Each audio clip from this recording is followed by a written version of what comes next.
සුබ දවසක් ඔයාලට. ඔන්න මම අද ගෙනාවා රසම රස රෙසිපියක්. මේක ඉතින් ඔයාලගේ යාළුවෝ ඉන්නවනේ අසනීප වෙලා උණ ගැනිලා, ඒ වගේ එයාලට දෙන්න හොඳම තෑග්ගක්. ඒ වගේම ඔයාලට බත් එක්ක පාන් එක්ක වුණත් මේක රසට කන්න පුළුවන්. එහෙනම් අපි බලමු නේද මොනවද ඕන වෙන්නේ, කොහොමද හදන්නේ කියලා.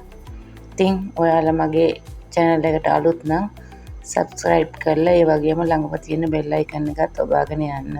ඉතින් මම මුලින්ම ගන්නවා දෙහි ග්‍රෑම් 300ක්. මෙතන දෙහි lemon ග්‍රෑම් 300ක් තියෙනවා. ඔයාලට පේන්නේ මේ lemon ග්‍රෑම් 300. ඉතින් ඊළඟට මම ගන්නවා සීනි 150ක්, ග්‍රෑම් 150ක් පමණ මම ගන්නවා මේ සඳහා. ඔයාලට පේනවා සුදු සීනි තමයි ගන්නෙ. සුදු සීනි ග්‍රෑම් 150ක් මම ගන්නවා.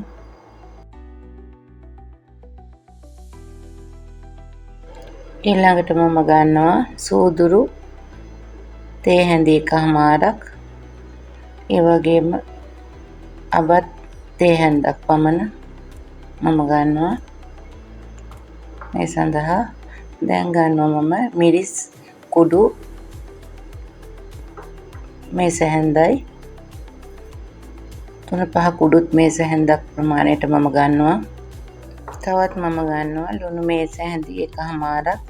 මේ සඳහා මම ගන්නවා ලුණු මේස හැඳි එකමාරක්. ඒ වගේම මම ගන්නවා ගම් මිරිස් මේස හැන්දක් පමණ ප්‍රමාණයක්. තව මම ගන්නවා තලාගත් ඉඟුරු සුදු ලුණු පේස්ට් එක.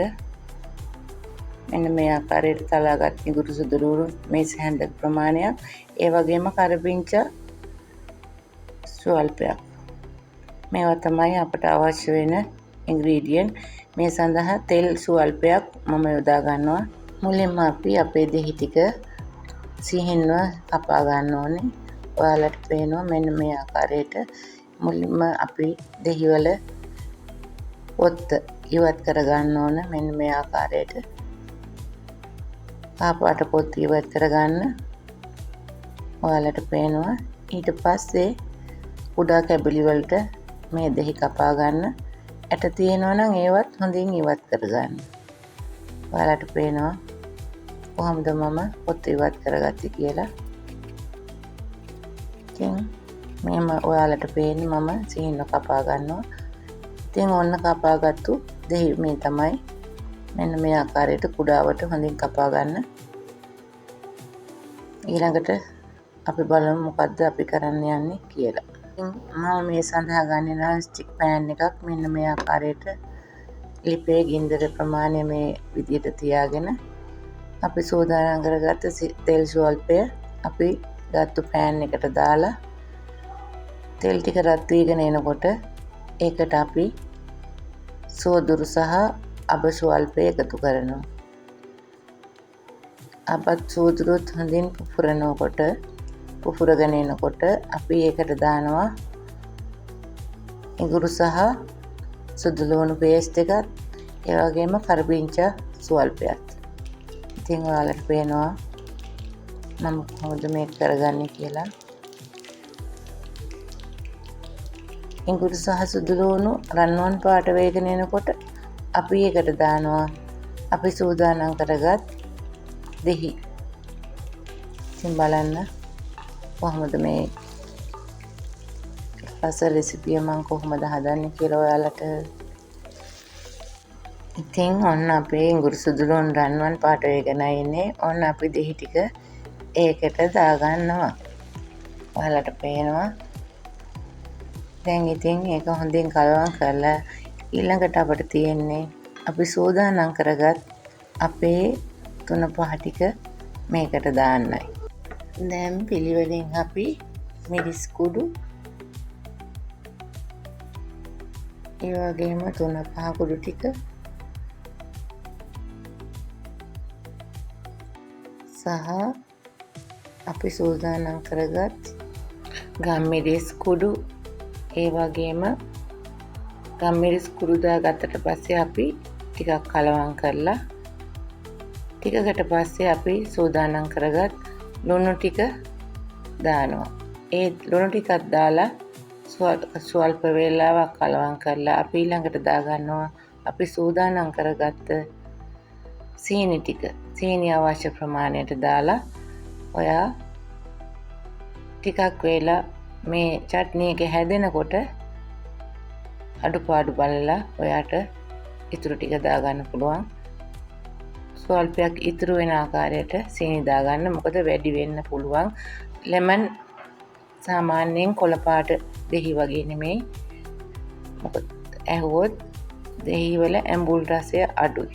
ඒ නිසා ඔයා ඉස්සර වෙලාම ස්වල්ප ප්‍රමාණයක් සීනි ඉතුරු කරගෙන දාලා හැදීගෙන එනකොට අපේ චට්නි එක අඩුපාඩු බලලා ඒකට දාගන්න. ඉතින් මේ සියල්ල දාගත් පසු හොඳින් කලවම් කරලා මද ගින්නේ ඊටාම අඩු ගින්දරේ. ඊටාම අඩු ගින්දරෙන් මේ චට්නි එක නිදහසේ තියන්න. ඉතින් දැන් ඔයාලට පේනවා අපේ දෙහිකේ වතුර ස්වල්ප උනනවා. අපි වතුර දාන්නේ වතුර ස්වල්පයක් දාන්නේ. දැන් ඉතුරු සීනි ටිකත් අපි මේකට එකතු කරගමු. මොකද මට දැනුණා සීනි මදි බවක්. ඒ නිසා මම ඉතුරු සීනි ටිකත් මේකට එකතු කරගන්න. ඒ එකතු කරගත් ආකාරය තමයි වාට පේන්නේ. දැන් අපි ඊටාම අඩු ගින්දරේ අපේ චට්නි එක හැදෙන්න අරින්න. මෙන්න මේ ආකාරයට ඔයාලට දැක ගන්න පුළුවන්.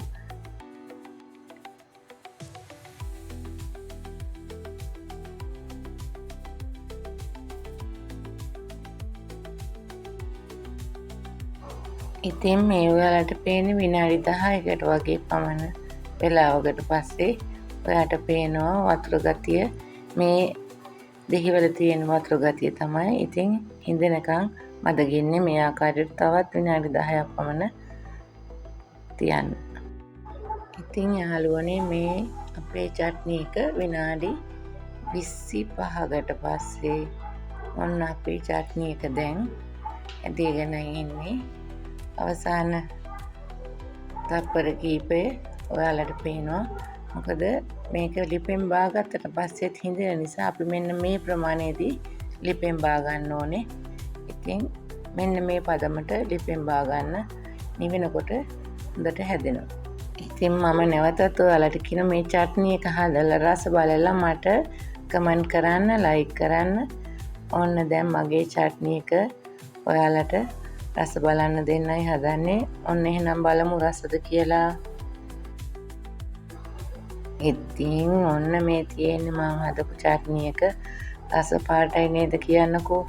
ඔයාලත් හදලා රසද කියලා කියන්න. එහෙනම් නැවතත් මම තවත් මේ වගේම රස රෙසිපියක් අරගෙන ඔයාලා හැම වෙන එනතුරු ඔයාලට තෙරුවන් සරණයි. සුබ දවසක්.